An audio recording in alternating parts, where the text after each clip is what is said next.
saw a lot of people with really cute heirloom chickens collecting eggs and cute little pygmy goats running around and gardening in their beds. And I also hope to have those things at some point. I thought this would be the perfect time to film an expectations versus reality Homestead Edition.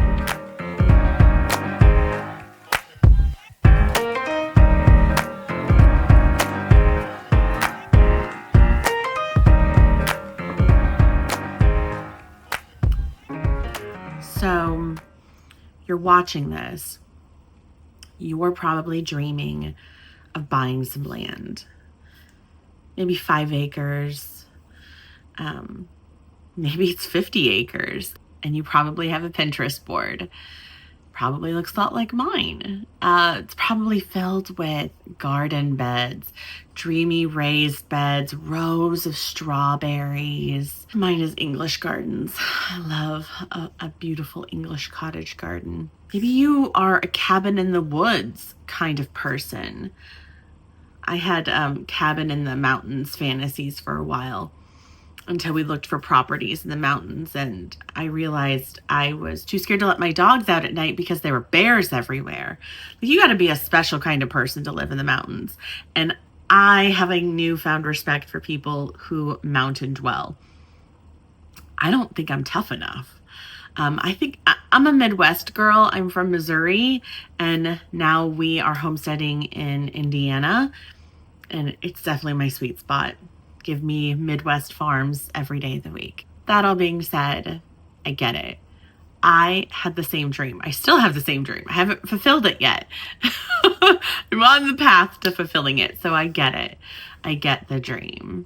But what no one really explains is how all of those beautiful expectations get steamrolled and smothered and crushed by reality in the process. I never saw it online. I just saw the dream.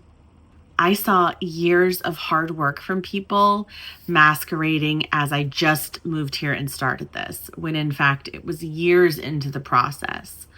And I needed to know what I could expect from my journey in the first 6 months. And that's what I want to talk about. Especially when you have everybody has a budget, but when you have a conservative budget, which will dictate what kind of land you're purchasing or moving to, and all of the unique issues or hurdles you will have to cross when trying to homestead on that land. And oftentimes that conservative budget and that land you purchased, they're just a constant battle, just fighting for supremacy day in and day out.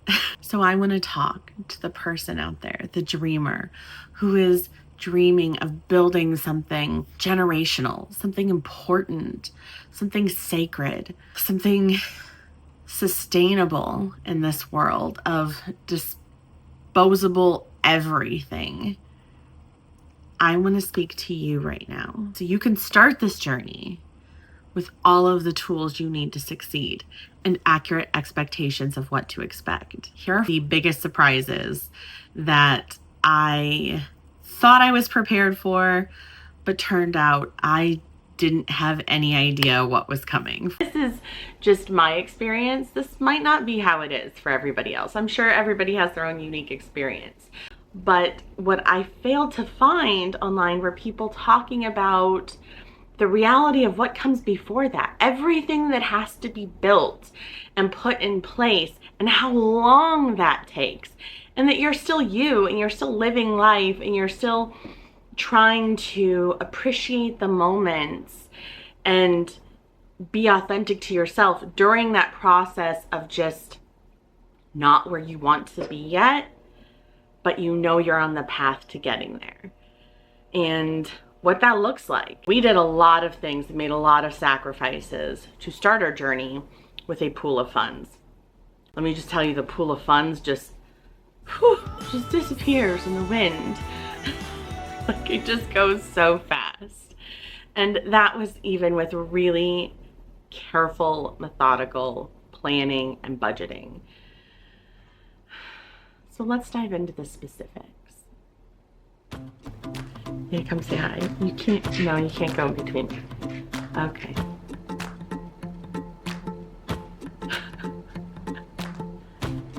You don't like mommy talking to the camera. I love you too. Is this Phineas? Are you Phineas? Well, hi, Artie. This is... oh, okay. This is Artemis. He's a jelly belly.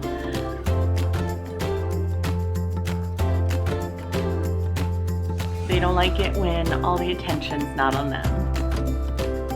Max is behind me on the sofa. Do you think you could move?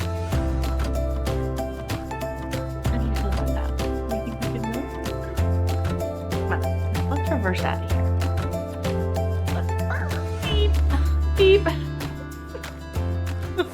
Let's dive in. I think we should just start right out of the gate with the big romantic one. You probably think that moving to the country, truly embracing slow living, means that you're going to be off grid, right? I'm talking solar panels, rain catchment systems, a wood burning stove, a composting toilet, the whole shebang, solar showers. This is what I was envisioning. Don't get me wrong, you could do all these things, and it's beautiful. In theory, it's just not always realistic. Let me explain to you why. What I was really dreaming of, and what you might really fly. What I was really dreaming of when I was thinking about those things, and what you might also be dreaming of, is self-sufficiency. My dog is drinking water. Hold on.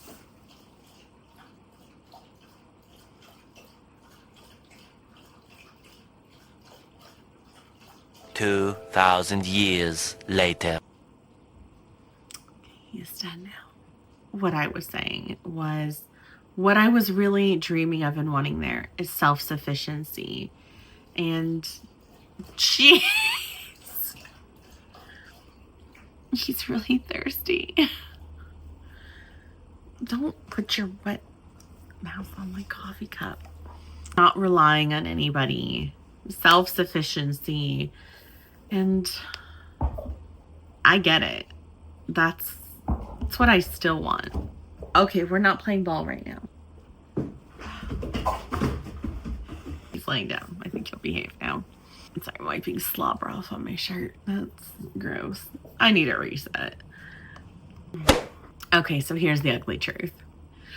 Going off grid doesn't always, I mean, it definitely is a mindset shift, especially depending on how far the other end of the extreme you're coming from. There's definitely a mindset shift, and we'll talk about that later.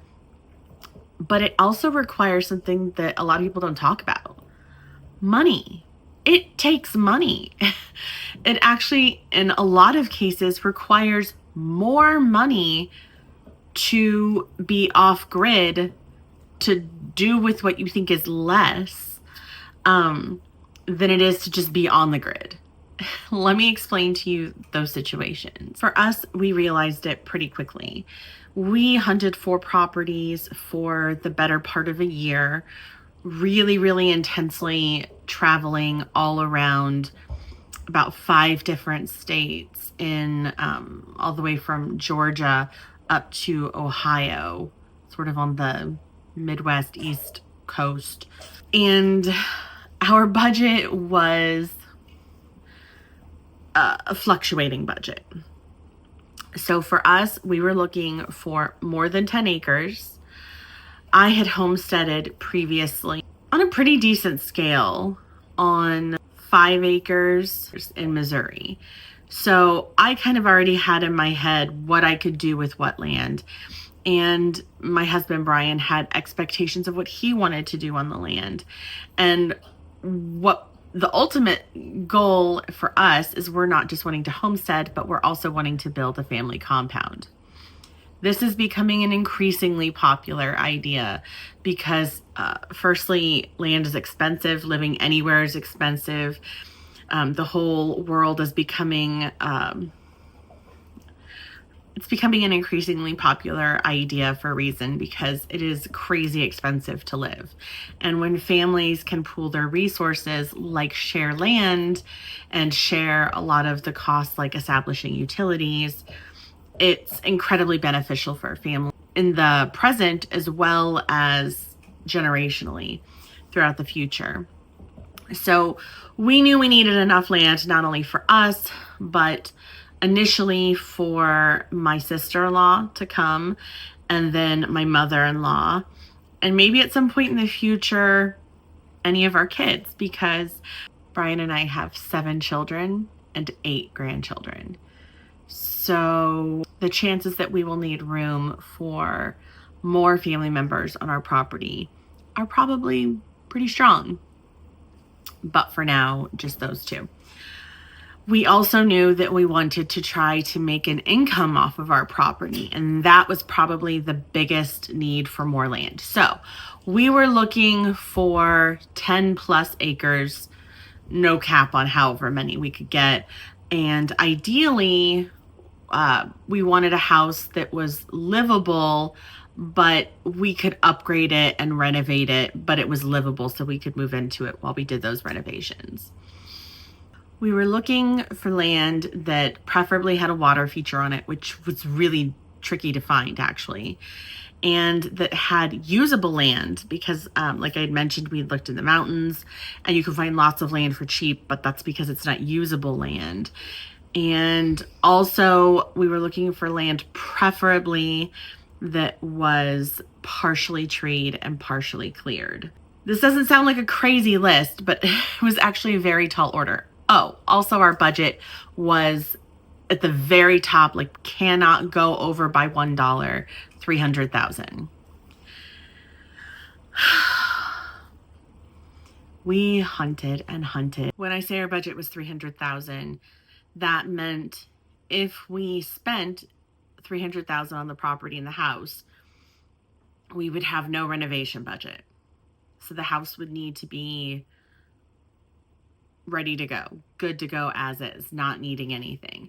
If it needed renovating, we would need to take into account. So like if it needed $50,000 in renovations, our max budget for the property and the house would be $250,000 because we only had $300,000 all in for renovating for all of it. That is not an easy task, let me tell you. We looked at all kinds of properties. We found our property by complete stroke of luck. We paid right around $150,000.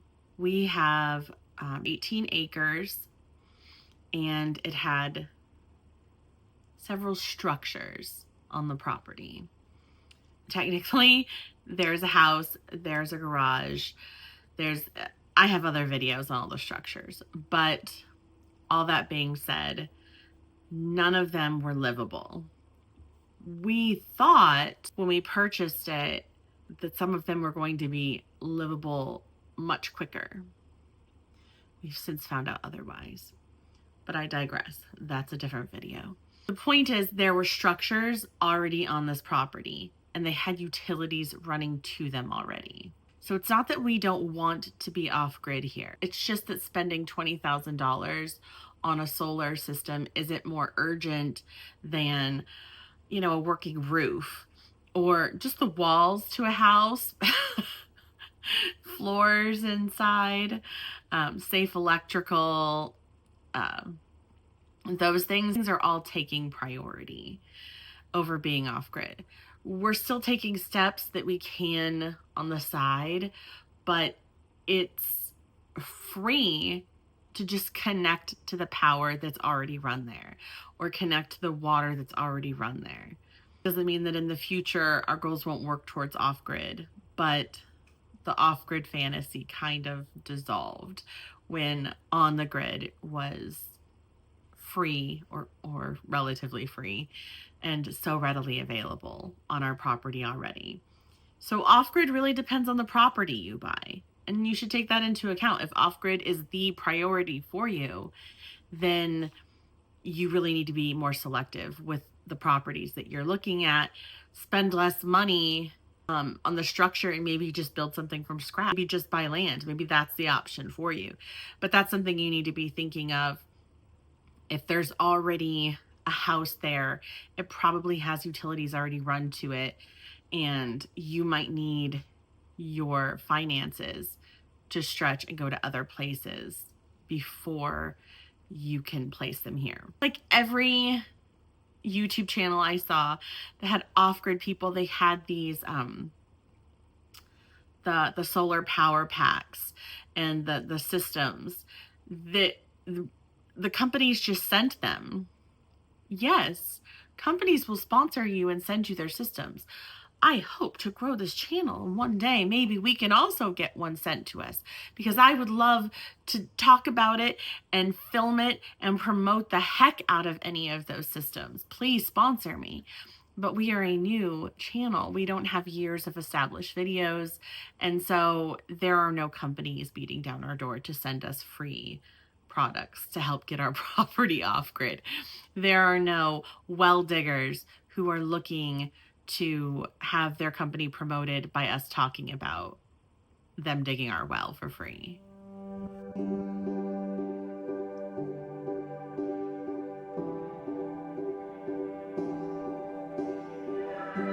Split the darkness, break the light. My supernova burning bright. I'm missing piece,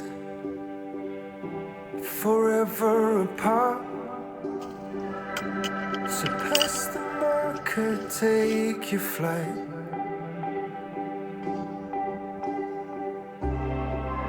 Always keep your heart open. Don't let the child fade out. No. Stay curious. Stay golden. Take the best of us. Stay naive, don't stop falling now.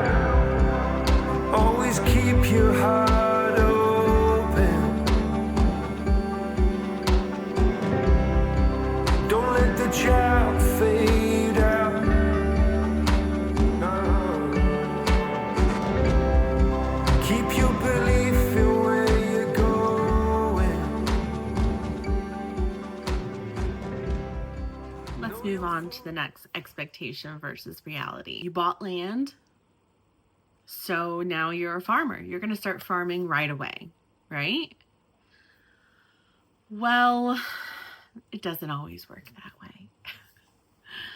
Firstly, obviously, it depends on what time of year you bought your property and what it looks like. We bought our property in March, so it was still winter here in Indiana. There was snow a bit. It was cold. There was no farming. There was no growing. Everything was dead. There was no green anywhere. All right, let's talk about what happens after you buy the land. You're standing on your 5, 10, 15, 20 acres, and you're thinking, okay, I'm going to put my garden beds here. I'm going to have my chicken coop over there. Maybe I'll have a little duck pond over there. I'll have milking cows by next spring. But here's the thing that no one talks about. Owning land doesn't mean the land is ready for you to farm on it or homestead on it. Sometimes the land has its own needs that you have to address first. So in the situation of the farm that my husband and I bought, there was clearing trees.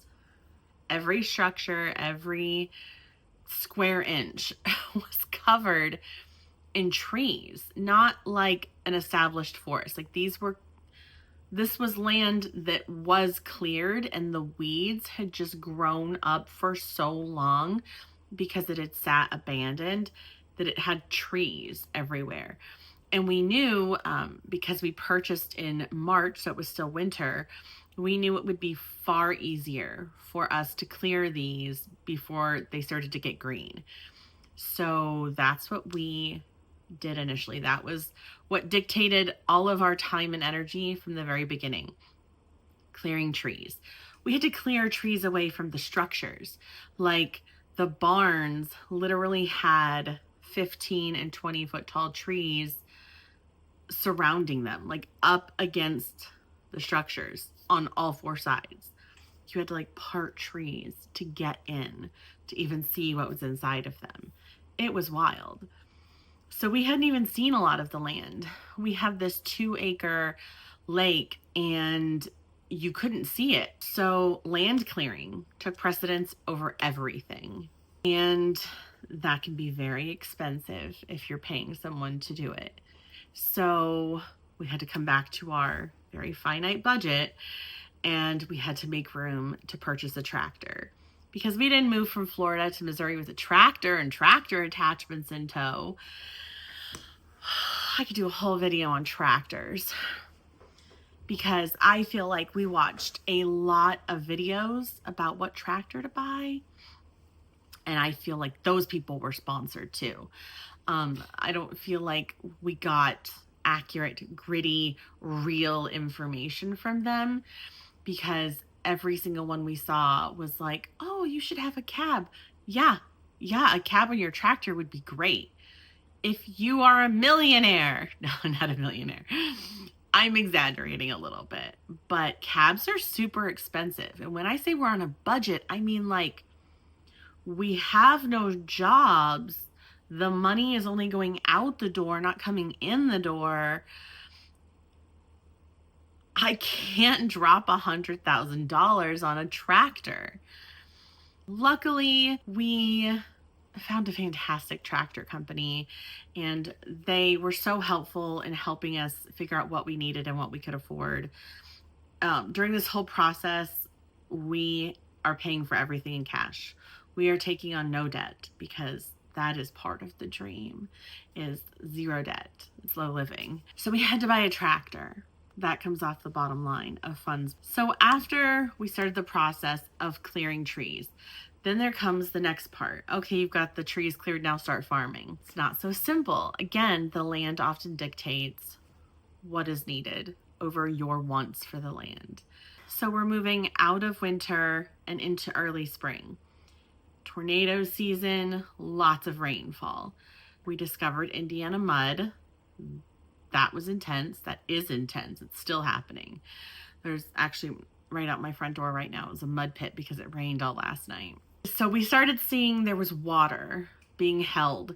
Our lower fields will stay, after one rain, they will stay holding water and soggy for a week or two sometimes. And that definitely affects what we like. Our plan was, okay, we want to raise cows down there. Well, that won't work the way it is now. We don't want cows just roaming around and, 6 inches of water all the time. So then you have to start thinking about land grading. We realized we needed to start paying attention to where the water was flowing, where it was sitting, so that we could make a game plan for grading and shaping the land to suit what we needed. And that was going to take time and money. So then as spring really popped into full bloom, we got to start seeing some of the natural resources around the property. It became evident we weren't going to be doing a lot of intense gardening this year. So we took the opportunity to forage, to see what is already growing here successfully on the land, test the soil, test the water, watch how the neighboring farms around us, when they're planting, how they're doing it, to better understand our new environment and the land that we're on. And that's a really important step that a lot of people skip. And I'm so glad we were kind of forced into taking it a little slower our first year so we could better plan. Oh, it's raining again. There's a metal roof on this, so it's going to get very loud. Oh, there's thunder. In the beginning, you're not just farming. You're studying, you're observing, you're recording, you're planning. Because if you're on a budget, the chances that you're buying a property that has been suffering from decades of abandonment, Hi, Max. I know he's very afraid of thunder. Are probably pretty great. There's a lot of those properties out there. Yeah. Is it hard watching a whole season pass us by and not be growing enough to be canning and putting away things in our non existent pantry that we will someday in the future have, or fill our freezer with meat? Yeah. Oh my. Oh, it's getting very dramatic. But guess what? The pause, that little study session you're being forced into, it is the smartest thing that you can do. So you might not be harvesting tomatoes in year one. You might just be knee deep in wild blackberry plants, hauling trash out of old houses, or mapping drainage lines, or trenching water lines. But you're building wisely and thoughtfully, not frantically, because it doesn't really matter how it looks to the outside world. It matters what you're building, and that it will work for you in the long term. And that's what's important. That's the long game. It's not always pretty. We're going to take a little break because Max needs some cuddles. You need some cuddles? Yes, he needs to be held. Oh, baby.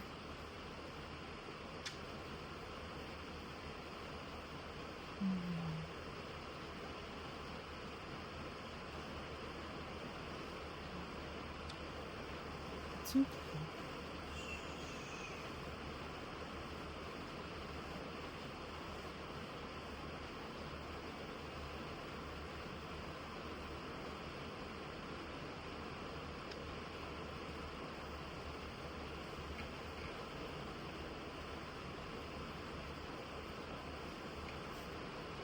It's still raining, but it might be drizzling like this all day. I think the heavy rain has passed. Let's move on to expectation versus reality, number 3 on the list.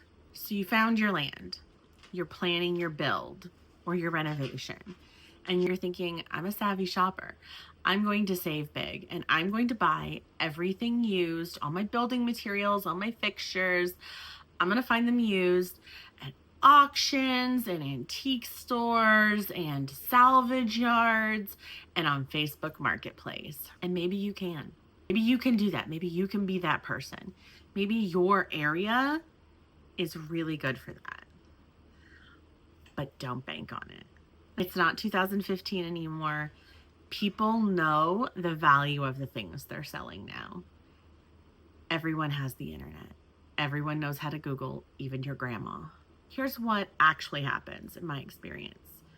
You find one good deal. Maybe it's a pile of scrap wood or some old fencing.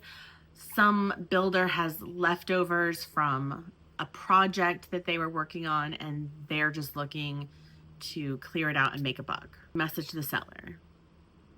This is your good deal. You're like, finally, I found one. It's sold already. Because there are people who do nothing all day, but sit on their phones and their computers watching for those deals to pop up on Facebook Marketplace. I don't know how they're so fast, but they're very fast. They're professionals and you're not, because you're trying to learn your land and you're trying to homestead and you're trying to build these plans. You're trying to do all these other millions of things. You don't have time to be sitting there staring at Facebook Marketplace 24 hours a day, waiting for that one deal to pop up. So it's already sold. Or, and this is my favorite, it's not sold. You found the great deal. They're talking to you. It sounds great. Too great. Spoiler alert, they're a scammer. Facebook Marketplace is filled with scammers. In fact, I'm convinced that more of the listings on Facebook Marketplace are scams than are genuine. If you think in your head you're planning your budget for your renovation or your build or your big homesteading plan, and you're thinking, I'm going to do it all with used and salvaged materials, that's probably not realistic. If you are building a home or if you are renovating a home, you probably have a time frame, whether it be winter's coming or you have to be moved in there because the other place you're living you can't afford anymore by a certain date. There's probably a time frame dictating when you need it to be done by. And finding new things is not conducive to adhering to a time frame. You're at the mercy of when things become available, when they can get them to you, when you can pick them up, when you can find these little mystery deals. So realistically, you're going to the big box stores. So just keep that in mind, that if you're working that into a hard factor of your budget, it's probably not realistic. Plan for more, plan to get everything new. And if you can supplement with some used finds that you find, just plug them in as you can. That's a far better approach to it. It doesn't always look social media perfect, but it is real. Here it is, guys. The last expectation versus reality. This one's going to sting a little. It needs to be said. The expectation is, I'm going to make money off of my homestead. It's going to be so easy. There's a belief floating around that once you buy your land, you are instantly going to turn it into a money-making machine. And the list of ways you can do it are endless. You can have an Airbnb on it. You can do glamping. You can have a YouTube channel. You'll get so many sponsors. You'll be paid by YouTube AdSense. You can sell cottage goods that you can make. You can have a farm stand on it. Do online sales. You can breed rare animals. You could have a You Pick It flower farm. There are endless ways for you to make money on a homestead.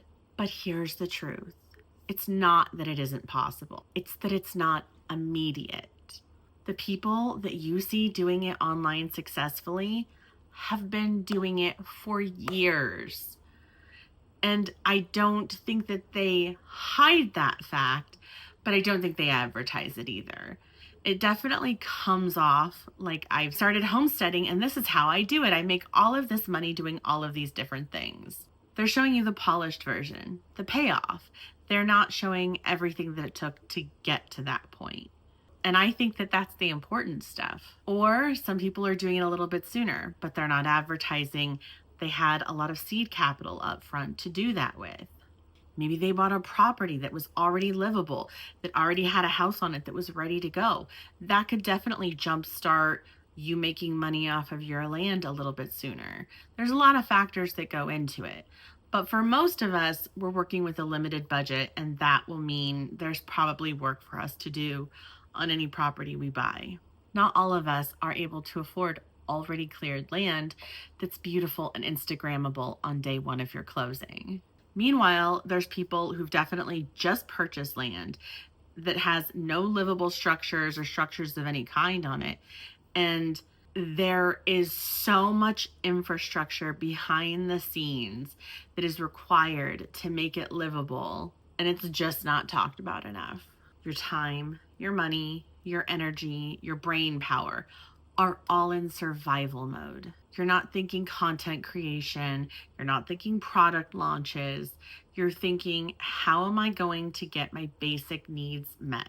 Oh, and since we're talking about ways to make money living on a homestead, there's the work from home, which is a massive thing that I feel like is very, very misrepresented.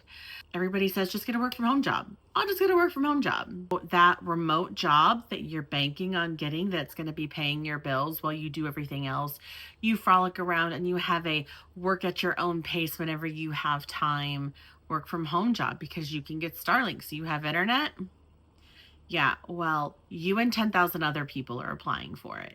You're all in the same application pile, and the number of employers wanting work from home are dwindling. It's a small number for a big pool of people who want it.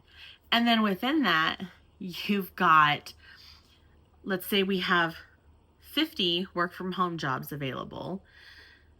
40 of those are going to require very specialized training and experience, a lot of medical field stuff. So we have 10 left. Of these 10, we're going to eliminate probably 9, if not 10 of them, because they're going to have highly structured schedules that require 40 plus hour work weeks for you to work during the daytime hours when you're going to be wanting to work on your farm. And some of them also require a quiet atmosphere because a lot of them are doing phone work. And I'm here to tell you, my homestead is not quiet. There's tractors, there's my dogs barking, There's my husband coming in and out because he's working. Like, it's so difficult to maintain a perfectly quiet atmosphere from the hours of 8 to 5 or 8 to 6 every day. That's not always a realistic plan for me either. And it's probably not for a lot of you.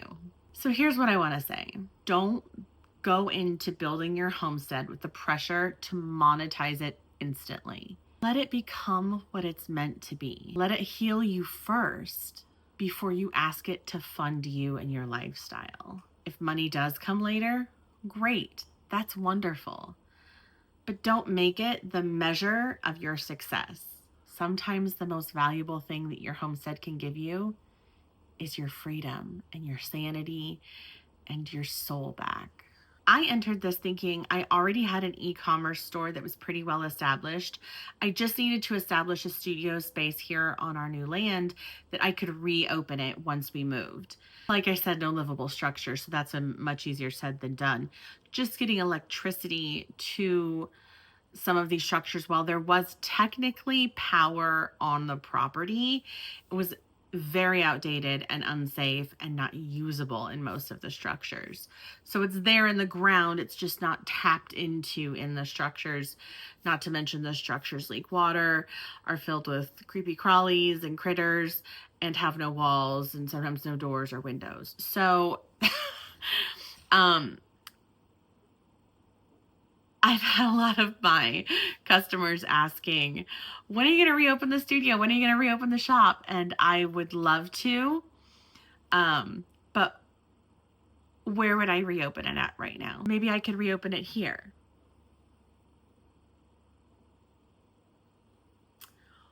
Or maybe I could reopen it here.